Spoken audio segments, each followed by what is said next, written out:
ቀጥታውን መስመር ላይ የሚገኙት ያው የቀድሞ የክኔሴት አባል አቶ ሽሎሞ ሞላም ከኔ ጋር አሉ። ከጎኔም ሻለቃ አይቸው እንደዚሁም ከኢትዮጵያ የእስራኤል አምባሳደር ክቡር ዶክተር አብርሃም ንጉሴም ከኛም ጋር ይገኛሉ። ጤና ይስጥልኝ ክቡር አምባሳደር። ጤና ይስጥልኝ አቶ ተስፋዬ፣ እንዲሁም አቶ ሽሎሞ፣ አቶ አይቸው፣ አድማጮቻችን ተመልካቾቻችን በሙሉ ጤና ይስጥልኝ ክቡር አምባሳደር። እንግዲህ እንኳን ደህና መጡ። በመጀመሪያ በእውነት ያለንበት ትኩረት የምናደርገው በዛሬው ውይይታችን ያለንበት ሁኔታ ተጨባጭ ሁኔታ በዚሁ በመካከለኛው ምስራቅ የጦርነቱን ባስመለከተ ዶክተር እንግዲህ እርስዎ አምባሳደር የሚገኙት ኢትዮጵያ ነው። የኢትዮጵያ መንግስት በዚህ ጦርነት ላይ ምን አቋም አለው? የአፍሪካ መሪዎችስ እንዴት እያዩት ነው በሚለው እስኪ ሰፋ ያለ ትንተና እናድርግና ከዛ ወደ ሌላ ጥያቄዎች እንገባለን። አምባሳደር እንግዲህ ያው አሁን ያለውን ጦርነት በተመለከተ በእውነቱ በኢትዮጵያ መንግስትም የወጣ መግለጫ የለም። ስለዚህ አቋማቸው ይሄ ነው ማለት አልችልም እና በአጠቃላይ ባለው ሁኔታ ላይ ያው ጦርነቱ እንደሚታወቀው የመካከለኛው ምስራቅ ጦርነት ስለሆነ በዚህ ሁኔታ ላይ የተሰጠ መግለጫ ወይም ደግሞ የአቋም መግለጫ የለም። እሺ አመሰግናለሁ። እንግዲያውስ ባለፈው የእስራኤል ፕሬዝዳንት ይስሐቅ ሄርዞግ ኢትዮጵያን ጎብኝተዋል። ከእርሶም ጋር ተገናኝተው ውይይት አድርጋቸዋል። እንዲሁም በኢትዮጵያ የሚገኙ የቤተ እስራኤልን ግንኙነት ያደረጉና ንግግር ያደረጉበት ነው። ዋናው የጉብኝቱ ዓላማ ምንድነው ክቡር አምባሳደር? የጉብኝቱ ዓላማ ያው እንደሚታወቀው የኢትዮጵያና የእስራኤል ወዳጅነት ብዙ ሺህ ዘመናትን ያሻገረ ታሪካዊ የሆነ ልዩ ወዳጅነት ነው ያለው በሁለቱ ህዝቦች መካከል ለረጅም ዘመናት። አሁንም ባለው ሂደት ላይ ያ የረጅም ዘመን ታሪካዊ ወዳጅነት በዘመናዊ መልክ እጅግ በጣም እየተጠናከረ ይገኛል። ይሄውም በኢኮኖሚው በኩል፣ በፈጠራው በኩል፣ በቴክኖሎጂው በኩል እንዲሁም በእርሻው፣ በጤናው፣ በደህንነቱ በሁሉም ዘርፍ ግንኙነታችን በጣም እየጠበቀ እየሄደ ነው። የፕሬዝዳንቱ ጉብኝት ይሄን የታሪካዊውም ሆነ አሁን ያለውን የወዳጅነት ከፍተኛ ደረጃ መድረስ በበለጠ ለማጠናከርና የእሳቸውም ጉብኝት ደግሞ ይሄን የበለጠ እንደሚያጠናክረው በማመን ነው። በጉብኝታቸው ላይም በጉብኝታቸው ጊዜ በዚህ በኢትዮጵያ እጅግ በጣም በከበረ ሁኔታ በትልቅ ክብር ነው የኢትዮጵያ ህዝብም ሆነ የኢትዮጵያ መንግስት ፕሬዝዳንታችን የተቀበሏቸው። አዲስ አበባ በሙሉ በፕሬዝዳንት ይስሐቅ ሄርዞግ ፎቶና በእስራኤል ባንዲራ አሸብርቃ ነበረ የቆየችው። ከዚያም ባሻገር ያው በፕሬዝዳንቱ ጋር በጣም ጥሩ የሆነ ግንኙነት ነበር ከፕሬዝዳንት ታዬ አስቀስላሴ ጋር። ከዚያም በኋላ ከጠቅላይ ሚኒስትር ዶክተር አብይ አህመድ ጋር ጥሩ ውይይት ነበር። የውጭ ጉዳይ ሚኒስትሩም እንደዚሁም ደግሞ ከአዲስ አበባ የከተማ አስተዳደር ከንቲባዋ ጋር እና ከውጭ ጉዳይ ሚኒስትሩ ጋር በመሆን የአድዋን ሙዚየም ተጎብኝቷል። በአንድ ላይ የቤተ መንግስቱን ጎብኝተናል። የሳይንስ ሙዚየምም ተጎብኝቷል።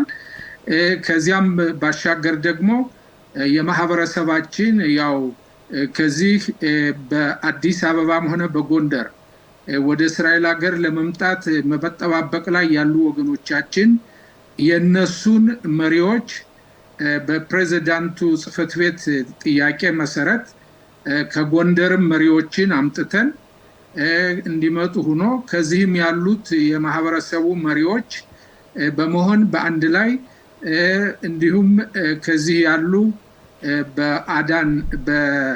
በአዳናውያን ወይም ደግሞ በተመን የመጡ ይሁዲዎችም ከነሱም ወኪሎች የሃባድም ወኪሎች እና አንዳንድ በዚህ በኢትዮጵያ በአዲስ አበባ ውስጥ ለብዙ ዘመናት ለብዙ አመታት የተቀመጡም እስራኤላውያን ወኪሎች በአንድ ላይ በመሆን ሰፋ ያለ ውይይት ከፕሬዝዳንቱ እና ከልኡካን ቡድናቸው ጋር አድርገናል። በጎንደር እና በአዲስ አበባ የሚጠባበቁ ወገኖቻችንም ያው መሪዎች ያለባቸውን ችግርና አሁን ወደ እስራኤል ሀገር የመጓዙ ሁኔታ ያቆመ መሆኑን እነሱም ለብዙ አመት በመጠባበቅ ላይ ያሉ መሆኑን ይሄንን ለክቡር ፕሬዝዳንቱ ገልጸዋል።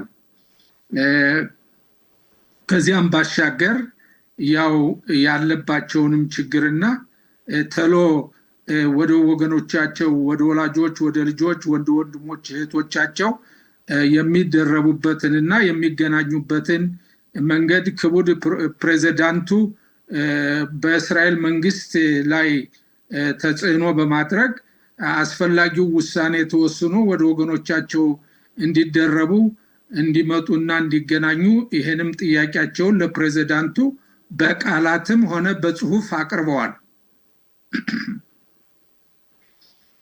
አቶ ሽሎሞ ጥያቄ ካለዎት? እኔ እንኳን ዶክተር አብርሃምን አምባሳደር አብርሃም ጤና ይስጥልኝ እላለሁ። እኔ እንኳን ዶክተር አብርሃም ሁለት ጥያቄዎች ነው ልጠይቀው የሚችለው። አንደኛ የኢትዮጵያ የመገናኛ አውታሮች በዚህ ጦርነት ላይ ምን አይነት አቋም እያሳዩ ነው ያሉት? አንዳንድ የመገናኛ አውታሮችን በተለይ በድረገጽ ተከታታዮች የዩቲዩብ የፌስቡክ ምናምን እስራኤልን በጣም የሚያወግዙ አሉ። የሚናገሩት ነገርም ከእውነትም የራቀ እስራኤልን አውግዘው ይናገራሉ። የኔ ጥያቄ ይህን በተመለከተ ምን አይነት ስራ እናንተ እየሰራችሁ ነው? እውነቱንና ሐቁን ለማስረዳት ማለት ነው። ከዚህ ላይ ደግሞ እናንተስ በምን አይነት ሁኔታ መታገዝ አለባችሁ? በእርግጥ ብዙ ማህበረሰብ የኢትዮጵያ ህዝብ የእስራኤል ደጋፊ ነው፣ ታሪካዊም ደጋፊ ምንም አሁንም ደጋፊ ነው። ግን እንደዚህ ያለት አንዳንድ ግን ጸረ እስራኤሎች የሚዘሯቸው ዘሮች መጥፎ ናቸውና ይሄን በምን አይነት ሁኔታ እንደ አምባሳደር እንደ አምባሲ እየተቋቋማችሁት ነው? የአንዱ ጥያቄ ነው። ሁለተኛው ጥያቄ ደግሞ ይስሐቅ ሄርዞግ ፕሬዝዳንቱ ይስሐቅ ሄርዞግ ምን መልስ ሰጡ? በተለይ ኢትዮጵያ ለቀሩት ወገኖቻችን ይህ መንግስት አሁን እያመጣቸው አይደለም፣ ዲናይ ነው ተደርገዋል። እነዚህ በእውነት የተከበሩ መሪዎች መጥተው ሲያነጋግሯቸው ምን አሉ? መልእክታቸው ተስፋ ሰጥተዋል ወይስ እንዴት ነው ጥያቄ? አንደኛ በሁለተኛው ጥያቄ ልጀምርና የፕሬዝዳንቱ ጉብኝት በመሰረቱ ትልቅ ብዙ ውጤትን ያሳየ ጉብኝት ነበር። በሚዲያም በኩል ደግሞ የሀገሪቱ ሚዲያ በሰፊው ከመምጣታቸው በፊት አንስቶ ባሉበትም ቀን ከሄዱም በኋላ በሰፊው የሀገሪቱ ሚዲያ ገልጸዋል። ከማህበረሰቡ ከቤተ እስራኤል በአዲስ አበባ ሆነ በጎንደር ከሚጠባበቁት መሪዎች ጋር በተደረገው ውይይትና ባቀረቡት ጥያቄ ላይ ፕሬዝዳንቱ ያሉት ያው እሳቸው የሀገሪቱ ፕሬዝዳንት ናቸው። ጠቅላይ ሚኒስትር ወይም ሚኒስትር ሆነው ዕለታዊ ተግባር ይሄ ነው ብለው ቃል መግባት ይቸገራሉ። ሆኖም ግን ለሰዎች የሰጡት ተስፋ ምንድነው? ይሄን ጥያቄያቸውን በቃልም ሆነ በጽሁፍ ያቀረቡትን ከቅሊጣው ሚኒስተርም ሆነ ከገንዘብ ሚኒስተሩ ጋር በመገናኘት ችግራቸውንና ጥያቄያቸውን እንደሚያቀርቡ ቃል ገብተውላቸዋል። ወደ ሁለተኛው ጥያቄ ሲሄድ የኢትዮጵያ ሚዲያ ወይም መገናኛ መንገዶች አሁን ያለውን ጦርነት እንዴት ይዘግቡታል ስለሚለው እንግዲህ ያለውን በዚህ ሚዲያውን ከሁለት ከፍዬ ነው የማቀርበው።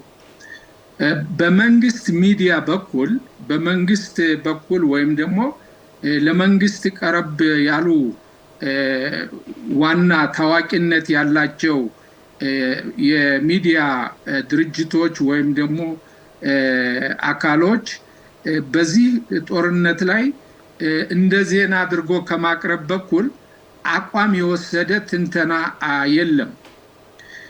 ግን የሶሻል ሚዲያ ወይም የማህበራዊ ሚዲያው ግን ከሁለት የተከፈለ ነው። እንደገና ይሄም ያው የእስራኤልና የአሜሪካን በኢራን ላይ አሁን ያለውን ጦርነት የሚነቅፉ ክፍሎች አሉ፣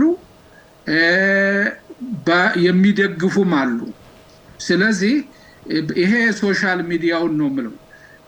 የመንግስት የዜና ተቋሞች ግን ምንም የሆነ አቋም አይገልጹም፣ የሆነ ወይም ተቃዋሚነትንም አይገልጹም፣ ድጋፍነትንም አይገልጹም። ምናልባት እንደ ወሬ እንደዚህ ሆኗል ብሎ ከማቅረብ በቀር እናንተ ምን ትሰራላችሁ፣ ሌላስ ምን እርዳታ ያስፈልጋችኋል አልከው። በመሰረቱ እኛ በምንችለው መጠን በሚዲያም ቃለ መጠይቅ አደርጋለሁ፣ እገልጻለሁ። ለምንድነው እስራኤል በአሁኑ ወቅት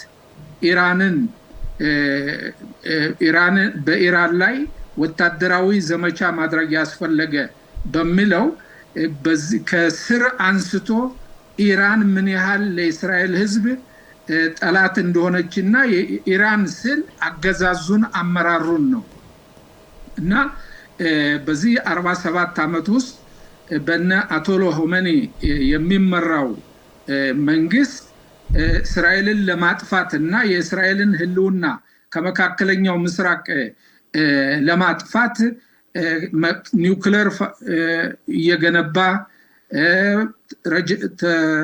ረጅም ተወርዋሪ ፕላስቲክ ሚሳይሎችን በብዛት በማምረት እስራኤል ለህልውናዋ ስለሆነ ይህ የህልውና ጦርነት ስለሆነ በዚህም ላይ ደግሞ በህልውናም ደግሞ እስራኤል ስለማትደራደር ይሄንን አስጊ የኒውክሌሩንም ሆነ የሚሳይሎችንም እንደገናም ኢራን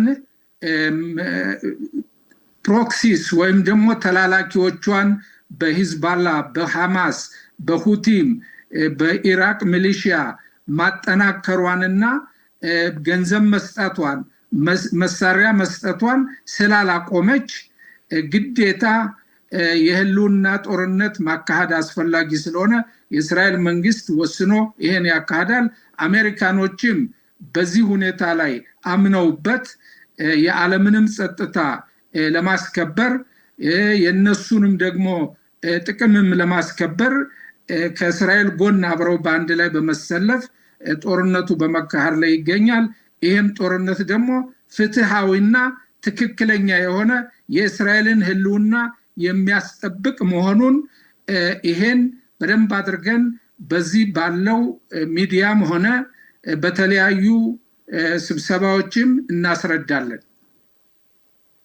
የመጨረሻ ጥያቄ የሚሆነው እንግዲህ ባሳለፍነው ቀናቶች ውስጥ በእስራኤል የፑሪም በዓል በጦርነቱ ምክንያት በከፊሉ እንደውም መጨረሻ ሙሉ በሙሉ ሳይከበር ውሏል ማለት ይቻላል። በእናንተ በማህበራዊ ኑሯችሁ ውስጥ በቢሮ በኤምባሲ ውስጥ እንዴት አከበራችሁ? ስለማክበርስ